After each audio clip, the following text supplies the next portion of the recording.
It's been a while, Cavs fans, but we are back with another episode of the Cavs Insider Podcast. Spencer German, Tommy Wild here to break down the Cavs 2023-24 schedule, the in-season tournament, and maybe a few miscellaneous items as well. It's another episode of the Cavs Insider Podcast getting started right now.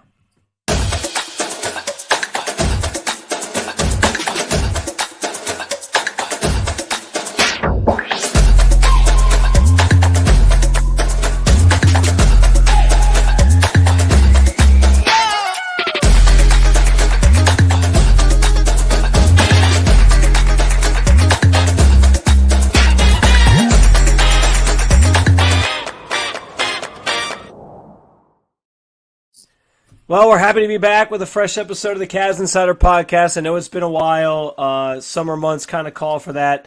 We've all been busy. We've all been taking vacations. We've all been at some weddings together, Tommy and I. So it's been a fun couple months as we kind of get closer and closer. It's kind of crazy, Tommy, that the season really is just around the corner. I do think that the schedule release this week kind of woke me up all of a sudden of realizing, oh, holy crap. The season is just a couple months. We're only really maybe a month away from training camp opening up, and then the season starts in October. So it's sneaking up on us. Sure is. It sure is. I was thinking the exact same thing. It's like, I feel like the NBA offseason moves like so weird. It's like you have the draft, and then you have free agency, which all feels like so, not rushed, but like so quick. And then there's like this little bit of dead time, and then all of a sudden it's like, boom, schedule release, training camp, preseason, regular season, and we're off. So I think it's coming. It's coming quick. Yeah, no doubt about it. And I guess we'll start with the overarching schedule release today. We do want to get into the in-season tournament, just talk about the viability of it and whether or not we think it's something that people are going to be into. I actually have a prediction for the in-season tournament that I'll give you. So even in the summer months or in the off-season, I'm still brewing up some good takes for you. But season for the Cavaliers, regular season that is, begins on October 25th as they're at the Brooklyn Nets, which is a much different looking Brooklyn Nets team than a year ago, obviously. That first week of the season, it is what it is. You got Brooklyn, you got OKC, you got Indiana. But I think the first time that you really, your ears kind of perk up on this schedule is the back-to-back home and home matchups with the Knicks. First one at Rocket Mortgage Fieldhouse on Halloween night. Yep. And then you turn around one day later, November 1st, and you actually go to New York, which is obviously a matchup now after how things played out in the playoffs last year. All Cavs fans are going to have their eye on every single time that these two teams play. I think that not only all Cavs fans, I think all NBA world is going to have their eyes on this one, just because, the whole rumors with Donovan Mitchell throughout the offseason and just the way that the playoff series ended. This is going to be one that I think a lot of people early on are me tuning into. And it's kind of funny because I didn't realize that was like a back-to-back until I was writing a story for CavsInsider.com. And I looked at it because the way the schedule has it, it's like the separate months. And I was like, October 31st, New York, November. I was like, oh my gosh, wait a second. That's back-to-back. That's brutal. So that's going to be an interesting one early on. Yeah, I actually thought that the month of November is a month that is just loaded with, and look, to go backtrack for a second, the Knicks matchups, we will try our best to, as fans of the game, as those of us, you and I, Tommy, who are covering this team, we'll try to take things away from those matchups, but we know that it's about if they meet again in the postseason, how this team plays. Like, it's kind of unfortunate that we go into the season feeling that way, but there's not really much that this team can show us, I think, in the regular season to make us think like, oh, things are going to go differently. We got to see it in the playoffs, and that's kind of the sad truth of it all, I think. But go ahead. No, I was just saying, honestly, that's exactly what I was thinking too. I was looking at a Bleacher Report article, and it had like each team's predictions. And it actually had the Cavs dropping 3 games this season, finishing with a 48-34 record. I think my math's correct. I think that adds up to 82. I'm curious. Did this prediction that you read? Did it have? Did it give you like who finishes where in the conference and all that? Did they go that deep with it? So they didn't necessarily go in that deep with it, but I did the math by myself and just kind of based on their projections, it had us finished tied for 4th with the Knicks in the Eastern Conference. and so that was kind of interesting. I don't know if they were intending on each of those records being stacked up with one another, but I did Yeah. go through and I looked at all the Eastern Conference, and that's where we would have finished if you would have used their rankings or their records from that whole article. Interesting. And See, because I'm curious, like with everything going on with the 76ers right now, yeah, for I'm sure. not so sure that team's going to finish ahead of the Cavaliers this year. So Yeah, I'm interested to see. Yeah, for sure. No, I was just gonna say too, though, like if you drop 3 games, if you win 3 more games, like I don't really think that matters at all. Like it's where do you finish in the playoffs? Are you finishing as a first round exit this season, or are you, 2 games off from the finals and finishing in the Eastern Conference Finals? So I not that I don't want to ruin it and be like I don't think the regular season matters, because obviously it does matter, but I think that a lot of our predictions of what's going to happen for the future of this Cavs team are going to be based on the playoffs. Yeah, yeah. No, I listen. It's like I said. I think it's the sad reality of it, and I don't think you and I are alone in saying that. I think a lot of Cavs fans are going to feel the same way. Like, yeah, the honeymoon phase the last couple of years, watching this team that was so fun and has a star player now has been great, but you got to show me something in the playoffs. And last year they wilted on the big stage, and you had Jared Allen flat out admitting that the lights were too bright. Like, they got to show us something before we can trust them to, be a true playoff, a team that's going to make a deep run in the playoffs. So, but we digress. We still are going to have the regular season games. You still got to play them. I think the things that you take away from those are establishing good habits. If there's certain teams that are better matchups or worse matchups for them when you do get to the postseason time, even though things sort of change at that time of year. So we'll keep an eye on all that. I do think that Knicks back-to-back, home and home, early in the season is going to be a very, very intriguing one. The first kind of intriguing matchup of the season. I was going to say, once you get into the month of November, November is like a gauntlet of a month for the Cavs. Like, that's going to be a month to me that's kind of a big test for them, seeing how they stack up against some of these top-tier teams. You got Golden State twice. We already mentioned the Knicks on the first day of November. You got Golden State twice, once at home and then on the road. You go to Sacramento, which is another sort of their team that made playoff team last year. Finally kind of got that monkey off their back, and they're a team that's kind of on the rise. A lot of people like them. You got Denver at home on November 19th, which, by the way, the Browns challenge. Yeah, the Browns the Browns play the Steelers that day. So if you want to spend an entire day watching Cleveland sports, you can do that downtown. You got Philly that week, depending on what happens with them, and that's one of the first games of that in-season or second game of that in-season tournament. Excuse me. And then you got Miami at home. You got the Lakers at home. So LeBron comes to town. That month is going to be a pretty big test and a lot of fun matchups for people who are trying to go to games. Yeah, and even after the Lakers, you have the Raptors, who I know they're not going to be as good as they were the past couple of years, but they're a well-run organization. I can't sit here and say they're ever going to be a pushover.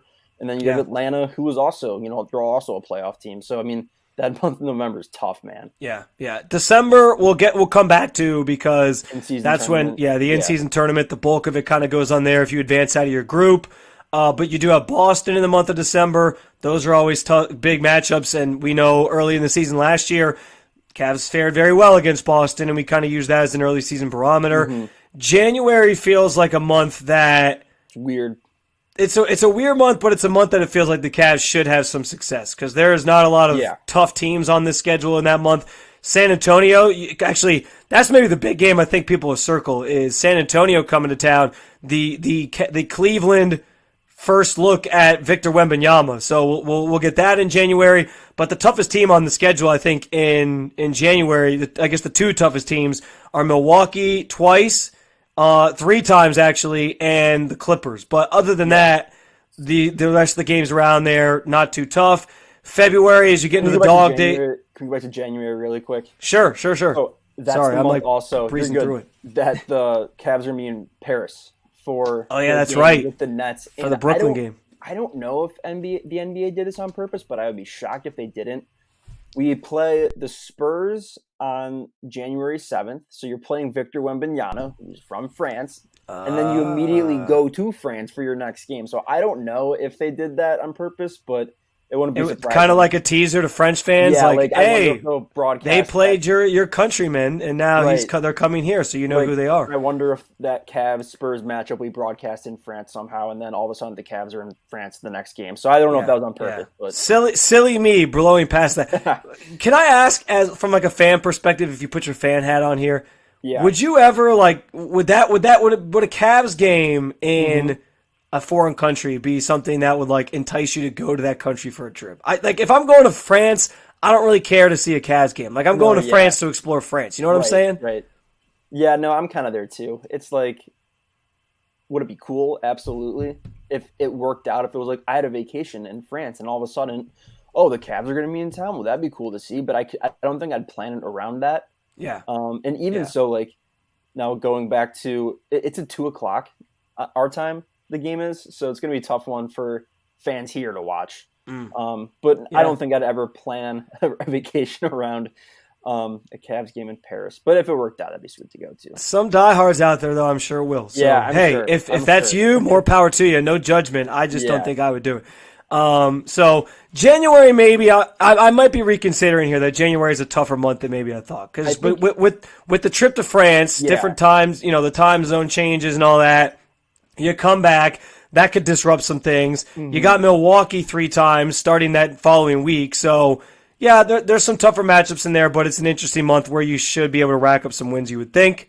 As you go to February, you get really only 5 home games in the month of February, which is obviously interesting.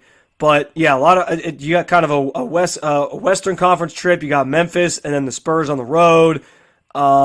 This is maybe a month where you feel like the Cavs could really stack some wins. Philly, maybe one of the tougher Eastern Conference teams you play, depending on, and again, we don't know what that team's going to look like. Right. You got them twice.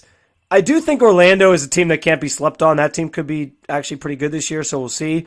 And then you also have Dallas at home in that month, which is obviously around the All-Star break time, and we know that'll be the trade deadline. So the thing with February is obviously where the team is at will be dependent on what types of moves and things they're considering at that time of year. And we know there's going to be a lot of questions about what that looks like because fans are ready to ship Jarrett Allen out of town this summer. I can imagine there'll be similar conversations being had about him and maybe other players come February. So something to obviously keep an eye on as we march through the schedule here. Did you have any thoughts on February? Not really, honestly. All-Star game or All-Star break in the middle of it. There's not any huge like West Coast road trips. Just feels like a very standard month of the NBA season. And then March, you get the Knicks one last time. You got Boston at home. You got Phoenix at home. There's some tougher games in the month of March. It's kind of like this is the most loaded up part of the schedule. It feels like. You get the Pelicans on the road. You have Philly on here, again, depending on what happens with them. Miami's on there twice. You're on the road in Denver late in the month. And then April rounds out with a sort of a West Coast trip. You start the month of April with a West Coast trip. Utah, Phoenix, Lakers, Clippers, and you're back home from Memphis, which we'll see how that goes. Although Dylan Brooks is gone, so maybe it won't be that big of a deal. And then Indiana and Charlotte. So we don't have to break this thing down like game by game, but I think we kind of talked about some of the big hitting ones and, what kind of lies ahead. I am kind of surprised you don't see Milwaukee. We talked about them being in January, like you play 3 games against them. They don't see them again the rest of the season after that. Like it's kind of funny that they don't have a lot of matchups with Milwaukee beyond just the month of January. And you're kind of that's one that you normally see kind of spaced out throughout the schedule. So,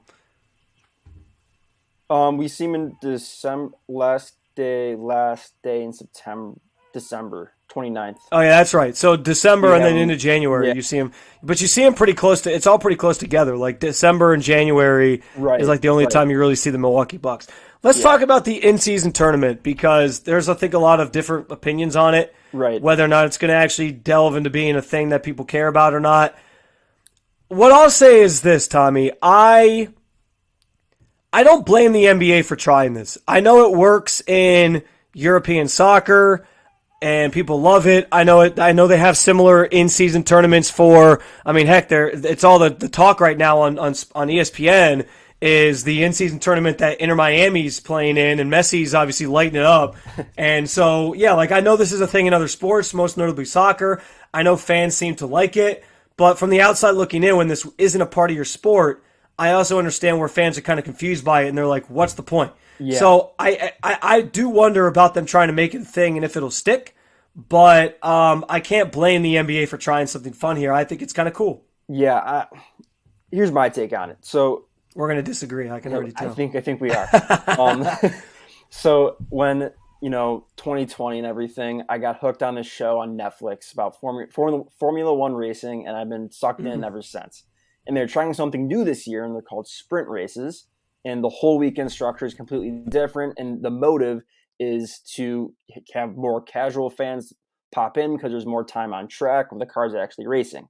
In the end, it's kind of turned out to be an absolute mess. It's confusing. No one knows what each session is for and everything. And the point of it has kind of turned off casuals, I think, in a way, because of how confusing it is. And I think it's going to be the same thing for this in-season tournament. Like, I think the idea is good. I understand why they're doing it.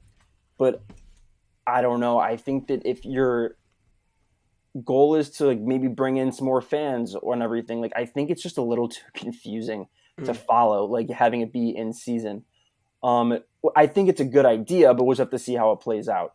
And I also think that having it in November, I feel like it should be something in January. November, you're still learning what your team is. I see what you're saying. I feel like they probably stayed away from January and because you have the All-Star break in February, and that's you didn't want to do back-to-back months of this. And I understand where there's kind of the NBA season, kind of the ebbs and flows of it are. Season starts, there's a lot of hype. People are excited about their team. November, there's kind of a lull. Christmas Day, you get a lot of the games, and that kind of gets some people revved up again, but it's still football season. And then in January is where I think people start paying attention a little bit more because there's less football games on, there's less of that kind of to watch, and then people start paying attention more in January. So I think November kind of makes sense if you're not going to do it in the wintertime, but I agree with you that the wintertime maybe would have been a decent time to do it because it's maybe hey, the NBA's trying this new thing, come check it out. I think the hope for the NBA is having the tournament portion of it where you get into the quarterfinals, the semifinals, the finals, or I think the quarterfinals are just at whatever the higher seeds are. But once you get to the semifinals and the finals and it's in Vegas, I think their hope is that this becomes an event that people go to Vegas and tune in for. And if that's their hope, I think that probably has some legs. People will go to Vegas and I think go soak in something like this. And I think overall, I think it's a good idea. I personally think it should be in a different month.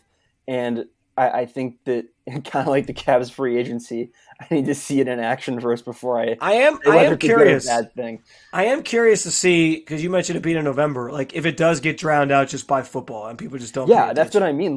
Tuesdays and I think they're Tuesdays and Thursdays. So you have Thursday night football all through there. We know the football runs the sports world when it's on.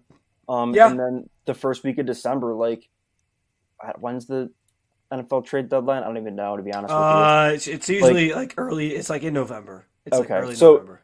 Not hitting that, but still, I just feel there's a lot of other stuff going on that may.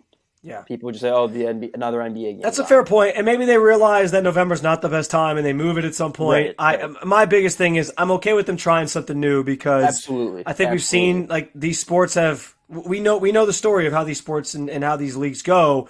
It's kind of something different, and I'm willing to give it a shot. Whether or not my opinion spreads to the rest of NBA fans and they feel like it's a viable thing remains to be seen. But obviously, that's something that we'll kind of get the first taste of this fall. So specific to the Cavs, we know that what group they're in, and we also know that what the games obviously that they play in their portion of the for the tournament games looks like. So right. I am genuinely.